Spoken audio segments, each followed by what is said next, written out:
Halo mga kalods, luto po tayo ng pork sisig. Ang pork sisig ay isang popular na pagkaing Pilipino. Maaari itong ituring bilang pangunahing ulam o pampagana. Ang komposisyon ng ulam na ito ay pangunahing bahagi ng baboy tulad ng tinadtad na karne ng baboy, tainga, at mokha. Idinagdag din ang atay ng manok, sibuyas, at sili. Ang saya ng pagkain ay nagmumula sa maraming bagay. Minsan nakukuha mo ito mula sa mahusay, hindi mapaglabanan na lasa bilang isang resulta ng isang magandang hanay ng mga panempla.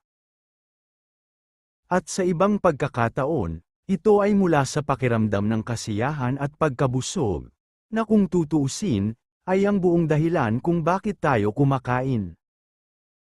Ngunit ang isa sa mga bagay na tunay na makapagpapatanda sa isang dining experience ay ang pagdiriwang nakaakibat ng ating pagkain. Kaya naman ang pork sisig ay kaakit-akit sa marami.